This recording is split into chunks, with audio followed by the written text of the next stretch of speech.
divorciado con un hijo y que fue atendido en el Servicio Galego de Salud Mental por un cuadro clínico de estrés laboral y depresión cíclica. El sujeto A. JGL, caucásico, pero con sospechas de posible semita. 1,80 m, 87 kilos, 30 años, trabajador de Citroën, soltero, que vive en casa de sus padres y cuya patología clínica venía dada por su adicción a los opiáceos, motivo por el que estaba a tratamiento de desintoxicación a base de metadona. El sujeto B. PEN, galaico caribeño de 35 años, 1,95 m, 95 kilos de peso, desempleado, en situación de abandono familiar y cuya elección se produjo por un error, ya que su cuadro patológico y su presencia en el historial médico venía por haber sido operado de vesícula mientras estaba en la lista de espera para trasplantes renales.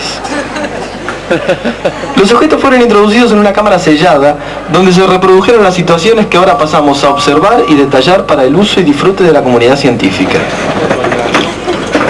Para el primer experimento se simuló una final de copa, en la que los sujetos jugaban distintos roles. En la simulación que pueden ver, los 3 sujetos fueron colocados en un sofá de manera aleatoria ante el televisor. Antes y durante el partido, y para reconstruir en lo posible el ambiente de telespectador deportivo, se les suministraron cantidades desiguales de cerveza y otros espirituosos.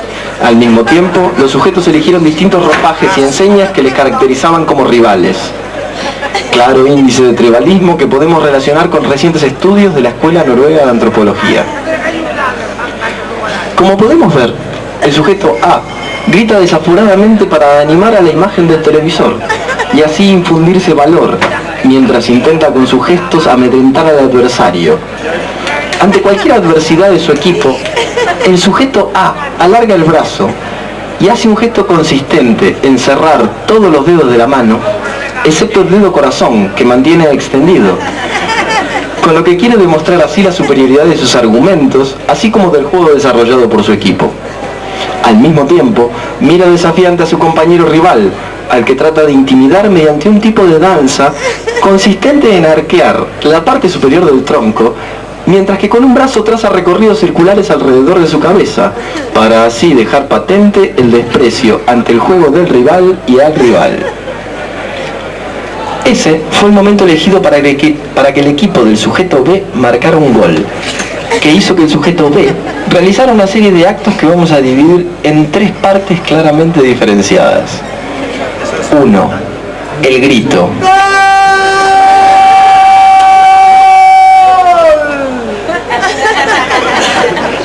2.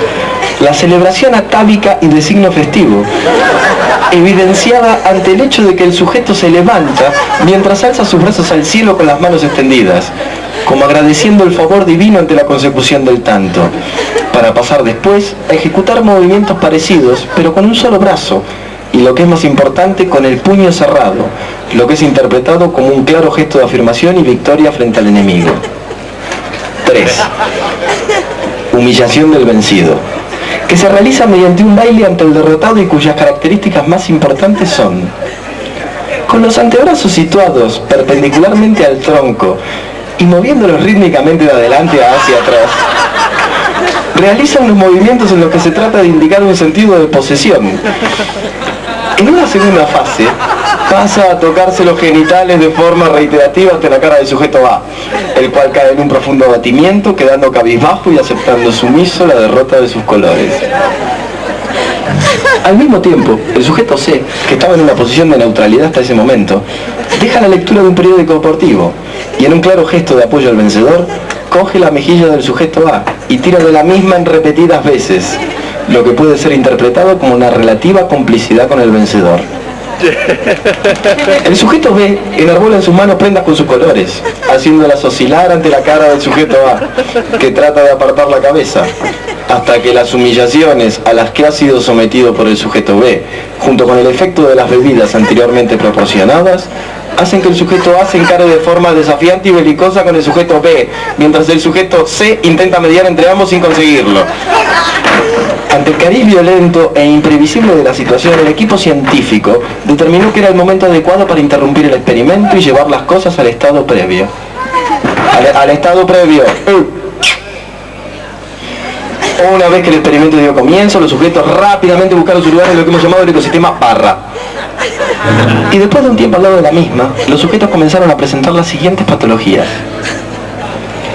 El sujeto A se tomó 6 whiskies consumidos en una secuencia temporal de hora y media. Durante los primeros 15 minutos, que coincidieron en tiempo con los 2 primeros whiskies, el equipo científico pudo comprobar cómo el sujeto aumentaba un 30% su locuacidad,